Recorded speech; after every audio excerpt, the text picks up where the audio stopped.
बिस्मिल्लाहिर्रहमानिर्रहीम। अस्सलाम वालेकुम दोस्तों, आज के इस ऑडियो लॉग में हम डिटेल से डिस्कस करने वाले हैं कि जो नए lieutenant general Asim Munir army chief बनकर आ रहे हैं पाकिस्तान के, तो उनकी कौन सी पॉलिसी होगी। क्या वो जनरल बाजवा की लाइन को टो करेंगे या वो अपनी नई पॉलिसी देने की कोशिश करेंगे। और जिस तरह से ISI रिसेंटली एक्टिवेट हुई है या एक तरह की रोग ऑर्गेनाइजेशन बन गई है, तो क्या वो ISI को रोग ऑर्गेनाइजेशन के तौर के ऊपर कंटिन्यू करने देंगे। और तीसरा सवाल यह है कि इनके और इमरान खान के दरमियान किस तरह के ताल्लुकात होने वाले हैं। चौथा सवाल यह है कि इनके और नवाज शरीफ के दरमियान किस तरह के ताल्लुकात होने वाले हैं। पांचवा सवाल यह है कि जिस तरह के एलिमेंट ISI के अंदर भर्ती हो गए थे, जो ISI को एक रोग ऑर्गेनाइजेशन की तरह चला रहे थे, क्या ये आर्मी चीफ उन सब फौजी ऑफिसर्स को सजा दिलवाएंगे या उन्हें अकाउंटेबल ठहराएंगे या उनके खिलाफ कोई इंक्वायरी कंडक्ट करवाएंगे या उनका कोर्ट मार्शल वगैरह करेंगे या उन्हें बस ऐसे ही छोड़ देंगे। अब ये सारी की सारी चीजें हम इसी ऑडियो लॉग में डिस्कस करने वाले हैं। सबसे पहली चीज, अगर फौज अपनी रेपुटेशन रिडीम करना चाहती है, अपने आप को उठाना चाहती है या अपने आप को इस गिरे हुए दलदल में जिस तरह से फंस गई है उससे ऊपर उठाना चाहती है, तो फौज को एक न्यू लीडरशिप की जरूरत है और बहुत जल्द उसके पास वो नई लीडरशिप आ भी रही है जनरल आसिम मुनीर के फॉर्म में। लेकिन सबसे बड़ा मसला यह है कि क्या जनरल आसिम मुनीर के इरादे हैं फौज की रेपुटेशन रिडीम करने के, या जनरल आसिम मुनीर भी वही लाइन टो करने के बारे में सोच रहे हैं जो जनरल बाजवा ने की है। ये सबसे बड़ा सवाल है। एक्चुअली में जनरल आसिम मुनीर वही लाइन टो करेंगे जो जनरल बाजवा ने की है, लेकिन किसी और तरह से। जनरल बाजवा के पीछे एक तरह की सपोर्ट थी पीपल्स पार्टी की और जनरल बाजवा के पीछे सुप्रीम कोर्ट का चीफ जस्टिस भी खड़ा हुआ था। सो इससे ये हो गया था कि जनरल बाजवा की ताकत बहुत ज्यादा बढ़ गई थी, जिसकी वजह से जनरल बाजवा जो चाहता था वो कर लेता था और उसको कोई पूछ भी नहीं सकता था। और जनरल बाजवा को इस ओहदे के ऊपर बैठे हुए तकरीबन 6 साल हो चुके थे। सो इसी वजह से वो एक्सपीरियंस भी हो चुका था और वो बहुत सारी चीजों को जानता भी था और बहुत सारी चीजों के साथ कॉन्टेक्ट में भी था। इसके अलावा जनरल बाजवा के पावर के पीछे ये था कि उसके फॉरेन में एसेट्स थे, उसकी फैमिली फॉरेन थी। अगर उसको किसी भी वक्त पाकिस्तान छोड़कर भागना पड़ता तो वो 2 मिनट में पाकिस्तान छोड़कर भाग भी सकता था। सो ये सारे के सारे बैकअप प्लान्स और पॉलिटिकल सपोर्ट की वजह से जनरल बाजवा इतना ताकतवर था कि हर शॉट कॉल कर देता था। उसको रिपरकशंस की, उसको किसी भी तरह के रिपरकशंस या कॉन्सिक्वेंसेस का डर वगैरह नहीं लगता था, क्योंकि उसको पता था कि मेरे सारे के सारे प्लान इन एक्शन है। अगर ये हो गया तो वो कर लूंगा, वो हो गया तो ये कर लूंगा। लेकिन जनरल आसिम मुनीर के साथ ऐसा नहीं है। जनरल आसिम मुनीर को अभी 6 महीने लगेंगे अपनी पूरी की पूरी पोजीशन को रीएडजस्ट करने में आर्मी चीफ के तौर पर, और उसके बाद उसको कुछ पैसे भी बनाने पड़ेंगे और उसके लिए इसको यहाँ वहां पर हाथ मारना पड़ेगा और उसके बाद इसको फॉरेन में एसेट्स भी बनाने पड़ेंगे। थोड़े बहुत एसेट्स होंगे, करप्ट है ये भी, ऐसा नहीं है कि ये दूध का धुला हुआ है, ये भी करप्ट है। थोड़े बहुत एसेट होंगे, लेकिन उस तरह के एसेट चाहिए। अगर आप मेजर पॉलिटिकल डिसीजंस लेना चाहते हैं तो आपको बहुत ज्यादा एसेट चाहिए और उसके बाद आपको बहुत ज्यादा ब्रीफिंग्स वगैरह दी जाती है, जिसकी वजह से आपको बहुत सारी कैचिंग अप करनी पड़ती है, बहुत सारी चीजें समझनी पड़ती है। एक आम जनरल को सियासी जनरल बनाने के लिए बहुत ज्यादा ब्रीफिंग्स दी जाती है जब वो आर्मी चीफ बनता है। इन सारी की सारी ब्रीफिंग्स के बाद उसके बाद इसको ये देखना होगा कि उसको पॉलिसी कौन सी रखनी है और सारी की सारी गवर्नमेंट को कैसे क्रिपल करना है, और उसके बाद ही जाकर ये उस तरह का मॉन्स्टर बन पाएगा जिस तरह का जनरल बाजवा है। सो इनिशियल डेज में जनरल आसिम मुनीर जो करने वाला है वो ये करने वाला है कि फौज के अंदर थोड़ी बहुत चेंजेस कर देगा। सबसे पहली चेंजेस ये कर देगा कि प्रिंसिपल स्टाफ, GHQ का स्टाफ और DGISI ये सारे के सारे बंदे अपने लगाने की कोशिश करेगा ताकि जो भी कुछ हो वो मेरे मुताबिक हो। लेकिन इसमें यहाँ पर सबसे बड़ा मसला ये होगा कि जो DGISI है वो तो चेंज होगा, लेकिन नवाज शरीफ चाहेगा कि DGISI मेरी पसंद का है। नवाज शरीफ और इस आर्मी चीफ के दरमियान ये एक बात होगी जिसकी वजह से ये आपस में लड़ेंगे, लेकिन अल्टीमेटली ये आर्मी चीफ ही जीत जाएगा, ये अपना बंदा ला देगा। अपना बंदा लाने के बाद सवाल जो सबसे बड़ा पैदा होता है वो ये होता है कि क्या ये उन आर्मी ऑफिसर्स को सजा देगा जिन्होंने पाकिस्तान के अंदर दहशतगर्दी करवाया, जिन्होंने अरशद शरीफ को शहीद करवाया, जिन्होंने इमरान खान के ऊपर कत्लाना हमले करवाए। ये बिल्कुल भी नहीं करेगा। मैं आपको बताता हूँ कैसे। फौज इस तमाम तर मामले में जो भी दहशतगर्दी हुई है, जो भी कत्ल और गारत हुई है पाकिस्तान के अंदर, जिसमें अरशद शरीफ बेचारे को भी शहीद कर दिया गया है, इस तमाम तर मामले में फौज की यूनानिमस पॉलिसी ये है कि इंस्टीट्यूशन को कभी भी अकाउंटेबल नहीं ठहराया जाएगा। मतलब फौज इस पूरे के पूरे मामले की जिम्मेदारी कभी भी नहीं लेगी, ना ही फौज का कोई इंडिविजुअल इस मामले में ट्रायल होगा। सिविलियन कोर्ट में तो बिल्कुल भी ट्रायल नहीं होगा। पूरी की पूरी फौज इस पॉलिसी के ऊपर मुतहद है और जनरल आसिम मुनीर भी उसी सोच का बंदा है। सो जनरल आसिम मुनीर किसी भी कीमत के ऊपर इन बंदों को ट्रायल नहीं करेगा, ना कि सिविलियन कोर्ट में, ना कि मार्शल कोर्ट में, बल्कि इनके साथ ये करेगा कि इनको किसी खुटे लाइन वाली पोस्ट में लगा देगा जहां पर ये सारी की सारी हरकतें ना कर सके। लेकिन जो एक्चुअली में इनको अकाउंटेबल ठहराना है, जो कहते हैं आर्मी वाले कि हमारे अंदर इंटरनल अकाउंटेबिलिटी सिस्टम है जिसकी धज्जियां उड़ चुकी हैं इस वक्त, सो वो इंटरनल अकाउंटेबिलिटी सिस्टम वगैरह कुछ भी नहीं है, वो पॉलिटिकल गिमिक है और कोई भी अकाउंटेबिलिटी वगैरह नहीं होगी यहाँ पर। और ये इसी तरह से खेल खेलते आ रहे हैं। पहले एक जनरल आता है जो पूरे मुल्क को रगड़ा लगा देता है, मार्शल लॉ लगा देता है, कत्लो गारत करता है, लोगों के ऊपर जुल्म करता है, खून बहा देता है, और उसके बाद एक छोटा सा जनरल आकर बिठा देते हैं जो लोगों को समझाता है ये आपकी फौज है, प्यारी फौज है, मीठी फौज है, या आपके लिए सब कुछ करेगी। मतलब वो नरम हाथ रखने की कोशिश कोशिश करता है। एक जनरल दहशतगर्दी करके जाता है, दूसरा मौलवी बन के आता है और हमें तमीज सिखाने की कोशिश करता है। सो ये इसी तरह से good cop bad cop Pakistan की 70 साल की तारीख में ये खेलते हुए आ रहे हैं। सो इस तरह से जनरल आसिम मुनीर भी यही ट्रिक करने की कोशिश करेगा, कहेगा फौज का सियासत में कोई असल रसूख नहीं है, फौज की माजी में गलतियां हुई है, इसलिए हम आपसे माफी चाहते हैं, हम ये चाहते हैं वो चाहते हैं। ये सारा का सारा जो इमोशनल ड्रामा ये करते आ रहे हैं, ये वही करने की कोशिश करेगा। इसीलिए मेरी एक सिंसियर एडवाइस होगी उन पाकिस्तानियों के लिए जो कहेंगे कि जनरल आसिम मुनीर ये वो है, अच्छा है वगैरह वगैरह। और मैं आपको यहाँ पर यह भी बता दूं कि आने वाले 3 महीनों में मैसिव आर्मी की रेपुटेशन बढ़ाने के लिए कैंपेन चलेगी जनरल आसिम मुनीर की सरबराही में। ये तमाम तर रोग ऑफिसर्स हटा दिए जाएंगे और फिर मीडिया के ऊपर कैंपेन चलेगी कि ये हो रहा है वो हो रहा है, ताकि वो अपनी रेपुटेशन रिडीम कर सके और उसके बाद कहेगा कि हमने ये सब कुछ किया है, हम सब कुछ सेट करने वाले हैं। ये सरासर ड्रामा होगा, झूठ होगा। एक्चुअली में ये अपने ऑफिसर्स को कवर अप करने की, प्रोटेक्शन देने के चक्कर में लगे पड़े होंगे कि ताकि उनको बचाया जाए वन वे और दी अदर। और ये सारे के सारे मिले हुए होते हैं, ये रिटायर हो या प्रेजेंट हो या हाजिर सर्विस हो, जो भी हो, ये सारे के सारे मिले हुए होते हैं। इन सब का अल्टीमेट ऑब्जेक्टिव ये होता है कि अगर किसी भी सर्विसमैन के ऊपर इल्जाम आता है तो ये समझ लेते हैं कि ये हमारे पूरे इंस्टीट्यूशन के ऊपर इल्जाम है और इसको डिफेंड करना है। फिर वो दहशतगर्द हो, फिर वो कातिल हो,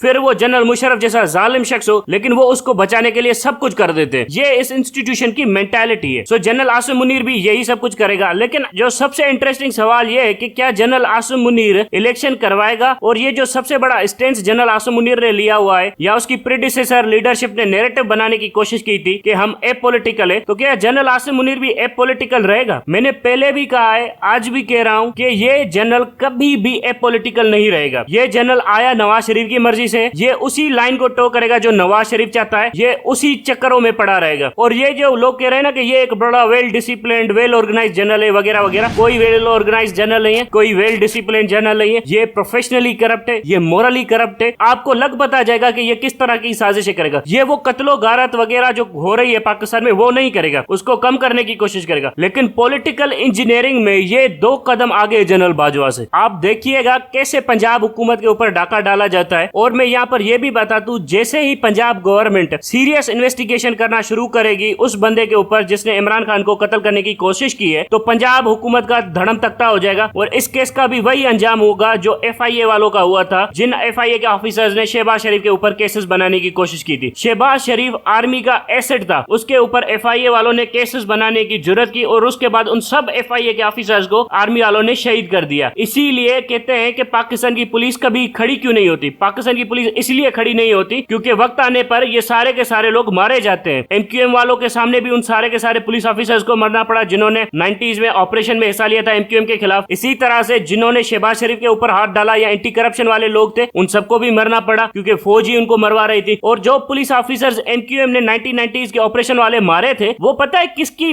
मंजूरी से मारे थे? वो जनरल मुशर्रफ की मंजूरी से मारे थे और 2002 के बाद मारे थे वो सारे के सारे ऑफिसर्स। तो जनरल मुशर्रफ क्या अंधा था? क्या नहीं देख रहा था कि MQM उन ऑफिसर्स को मार रही है और लॉ एनफोर्समेंट एजेंसीज के ऑफिसर्स को मार रही है जिन्होंने 90s में MQM की दहशतगर्दी के खिलाफ ऑपरेशन किया था। लेकिन जनरल मुशर्रफ ने फ्री हैंड दे दिया था MQM के मार दो सबको। ये होती है पाकिस्तान के साथ हिपोक्रेसी, ये होती है पाकिस्तान के साथ मुनाफिकत, जो होती है GHQ की तरफ से। हर बार GHQ अपनी मनमानी करके जाता है इस मुल्क के साथ और उसके बाद कहता है कि सियासतदानों ने बेड़ा गर्क कर दिया। हकीकत में इस मुल्क का बेड़ा गर्क करता है आर्मी चीफ, आर्मी के चट्टे पट्टे, ये सारे के सारे फौजी करप्ट टोला, यही लोग ये सब कुछ करते हैं। और उसके बाद इल्जाम लगा देते हैं कि कोई इदारा खड़ा नहीं होता। इदारे खड़े हुए थे ना, FIA खड़ा हुआ था, तो क्या किया FIA वालों के साथ? उन ऑफिसर्स को शहीद करवा दिया। 90s में जिन पुलिस वालों ने MQM के खिलाफ ऑपरेशन किया, उन्हीं पुलिस वालों को MQM के हाथों चुन चुन कर मरवा दिया गया। किसके कहने के ऊपर? आर्मी चीफ के कहने के ऊपर। सो फिर कहते हैं कि पाकिस्तान में इदारे मजबूत क्यों नहीं होते? पाकिस्तान में इदारे इसलिए मजबूत नहीं होते कि तुम लोग उनको मरवा देते हो। अब आते हैं दूसरी चीज के ऊपर कि ये दूसरी तरह से गेम कैसे खेलते हैं। जब भी आप पाकिस्तान की फौज के ऊपर कोई ऐसा कानून लाने की कोशिश करो जिससे पाकिस्तानी फौज के पावर को चेक में रखा जा सके, फिर पता है ये क्या ड्रामा करते हैं? सिपाहियों का मोरल डाउन हो रहा है, सिपाही लड़ नहीं रहे, सिपाही समझ रहे हैं कि हमारे साथ ज्यादती हो रही है। सारा का सारा ड्रामा सिपाहियों के नाम के ऊपर होता है। और उसके बाद कहते हैं लॉ एनफोर्समेंट एजेंसीज का मोरल डाउन हो चुका है, उनको सपोर्ट नहीं मिल रही है। अगर सिविलियन गवर्नमेंट उनको सपोर्ट नहीं देगी तो लॉ एनफोर्समेंट एजेंसीज कैसे काम करेंगी? और जब इनकी मार्शल गवर्नमेंट आती है और जब FIA के लोग मरते हैं, जब पुलिस वाले मरते हैं, तब ये लोग नहीं बात करते कि सिपाहियों का मोरल डाउन हो रहा है। तब ये कहते हैं कि accidents can happen any time. Accidents हुए हैं, ये हुए, वो हुए हैं। ये सारी की सारी मुनाफिकत इस फौज के अंदर है। और ये जो लोग उम्मीदें लगाकर बैठे हुए हैं ना कि जनरल आसिम मुनीर आने के बाद सब कुछ चेंज हो जाएगा, वो चेंज होगा कुछ वक्त के लिए। और जनरल आसिम मुनीर सबसे बड़ा पॉलिटिकल इंजीनियरिंग करने वाला है पाकिस्तान के अंदर, लेकिन वो किसी भी कत्लो गारत में, दहशतगर्दी में इन्वॉल्व नहीं होगा। Thank you very much.